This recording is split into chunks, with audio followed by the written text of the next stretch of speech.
नमस्कार दोस्तों, हमारे साथ है मास्टर जगमीर शर्मा जी, जो कस्बा ऊन, जिला शामली के निवासी है और समाज सेवी शख्सियत है। मास्टर जी, आप अपना परिचय दीजिए। आप पहले। मैं साहब 1948 का मेरा जन्म है। 5/6/1948। अच्छा जी। कस्बे में यहीं हुआ था, गांव में ही। ऊन में ही जी। हाँ जी। और इसके बाद में मैं बीटीसी की प्रशिक्षण लिया। हाँ जी। हाई स्कूल तक पढ़ गए और उसके बाद में फिर मेरी पोस्टिंग हुई 22/7/1968 में कैराने में। अच्छा जी। नगर पालिका में। और वहीं मैं 42 वर्ष तक सेवा दी। सेवा की जी। तो समाज सेवा का शौक मतलब कितनी उम्र में लग गया था आपको? एक शास्त्री जी थे लमके पब्लिक इंटर कॉलेज में। अच्छा जी। उनके साथ मैं रहा वहाँ कमरे में। तो उन्होंने मुझे समाज सेवा का पाठ पढ़ाया था। अब समाज ही काम आवे, इसलिए समाज की जितनी सेवा कर सको उतनी करो। आप कस्बा ऊन में एक स्कूल बनाने के लिए अभी लंबे समय से संघर्ष कर रहे जी। हाँ जी। तो उस स्कूल के बारे में बताओ, और बात कहाँ तक पहुंची? बात तो मुख्यमंत्री तक पहुंच गई। अच्छा जी। और कपिल देव अग्रवाल जी मंत्री है, उनके मंत्रिमंडल में ही स्वतंत्र प्रभार हैं। उनके माध्यम से उन मुख्यमंत्री जी के माननीय मुख्यमंत्री जी के दरबार तक ये पहुंचा दी। अच्छा जी। और जिलाधिकारी महोदय ने अपने यहाँ से वो प्रस्ताव करके और उच्च शिक्षा के मुख्य सचिव को वो भेज दिया जी। अब तो आखिर में जा रहा जी हो। अच्छा जी। अच्छा जी। डिग्री कॉलेज है जी, राजकीय डिग्री कॉलेज। अच्छा जी। अच्छा। ये प्रधानमंत्री जन कल्याण योजना में स्वीकृत है जी। हाँ जी। और अल्पसंख्यक आयोग द्वारा ये संचालित है। ठीक जी। और ये हमारे गन्ना मंत्री थे उत्तर प्रदेश सरकार के, सुरेश राणा जी। हाँ जी। उनके माध्यम से प्रदेश में प्रस्तावित हुआ था यहाँ पे जी। हाँ जी, 2021 में। अच्छा। और तभी से हम इसके लिए, उससे पहले भी मांग थी। अच्छा। अगबाई क्षेत्र में खादर क्षेत्र है, पिछड़ा हुआ। यहाँ के लड़के लड़कियां ज्यादातर 10वीं 12वीं करे अपना भाई वो करे जी, आगे पढ़ाई बस की नहीं, फिर बाहर जाना पड़ेगा। हाँ नहीं, फिर बाहर जाना। आपने अपने जीवन काल में जी कितने मुद्दे उठाए और कितने हल हुए समाज सेवा में? वर्ष 1990 में राजकीय चिकित्सालय के लिए भूमि आरक्षित की थी चकबंदी कर्ताओं के द्वारा। अच्छा जी। लेकिन उस पर राजकीय चिकित्सालय बना नहीं गया। ठीक जी। जिसके लिए 3 वर्षों तक संघर्ष किया और आखिर में स्वर्गीय बाबू हुकम सिंह सांसद के सहयोग से ये ऊन में CHC बनवाई गई।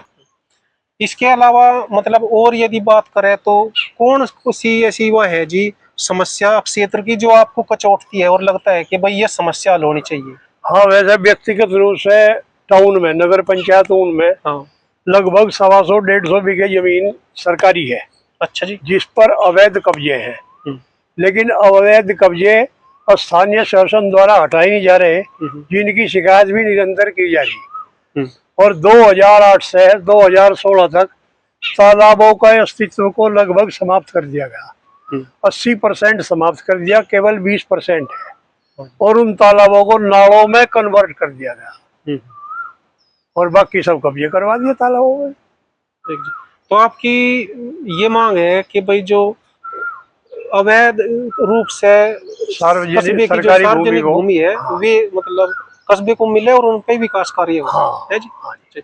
एक चीज और है जी, जैसा पहले तालाब होते थे तो उनमें एक तरह से कई सारा जो जीव है वो पड़ता था और रहता था। जो दूसरे जीव है उन्हें भी पानी पीने के लिए वो मिल जाता था। एक ऐसा स्थान यदि कहीं भी नहीं है तो वहाँ पानी पी लेते थे। और जो जल में ही रहने वाली बत्तख थी, जल मुर्गियां थी और दूसरे से जीव थे, वे आज एक तरह से मारे मारे फिरते हैं खेत में। तो उनके लिए अभी नहीं चाहिए, मतलब जैसा गांव है या कस्बे है या कई जगह हो तो नए निर्माण हो तालाबों का और उन्हें भी एक अपना घर मिले जलीय जीवों को। नहीं, बात तो सही है जी आपकी। जीव तो मैं आपको बताया 2008 से 2016 तक 80% तालाबों को या तो चुपचाप बेच दिया गया या जिस तरीके से भी उन्होंने नाले में कन्वर्ट कर दिया स्थानीय प्रशासन ने। इसके खिलाफ भी हमने आवाज उठाई, लेकिन हम तो अब भी यूं ही चाह रहे हैं कि जो सरकारी भूमि है, जो कैपेसिटी तालाबों में थी जल धारण शक्ति की, वो नालों में थोड़ा ही है और जल स्तर भी बढ़ा। हाँ, जिस तरीके से ये पक्षी भाई जीव है पानी पीने के लिए तालाबों के किनारे जाते हैं, अब वो उनका अस्तित्व भी समाप्त हो गया जैसा आपने बताया अभी।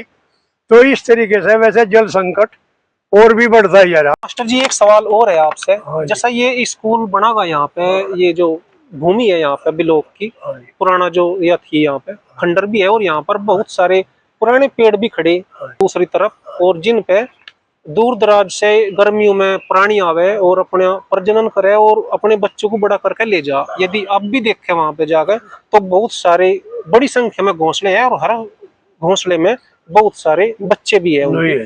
तो जैसा ये स्कूल बनेगा तो क्या इन पेड़ों को बचाने की भी योजना है या इनका घर ये मतलब हट जाएगा? नहीं, इसमें जो तहसील प्रशासन है, एसडीएम साहब ने केवल खंडहरों को हटाने की बात लिखी जी। ठीक जी। सीएमओ को से कह दिया कि भाई अपने खंडहर हटाए जा। हाँ जी। और जो प्रवासी पक्षी आवे हैं उनका तो स्थान के लिए पेड़ ही है जी। हाँ जी। और पेड़ जो एक जीवन का आधार है, बिल्कुल जी। इसलिए किसी पेड़ को काटा नहीं जाएगा, केवल खंडहर हटाया जाएगा। ठीक है, तो ये बड़ी एक अच्छी बात होगी जी। और ये इसमें आपकी जो भूमिका है वो बड़ी महत्वपूर्ण रहेगी क्योंकि आप इस मामले से जुड़े रही है। हाँ। और ये जो वन्य प्राणी है इनका भी अस्तित्व बचा रहेगा और एक तरह से जब स्कूल बन जाएगा तो इनकी सुरक्षा भी रहेगी। नहीं नहीं, सही है, सही है। तो ये थे दोस्तों मास्टर जगमीर शर्मा जी जो समाज सेवी है, और इन्होंने भी आश्वासन दिया है कि यहाँ पे जो पेड़ है बहुत सारे यहाँ पे प्राणी आते हैं गर्मी में अपने बच्चों को बड़ा करके ले जाते हैं, तो इन पेड़ों को बचाने की पूरी योजना है और ये पेड़ नहीं कटेंगे। सही है।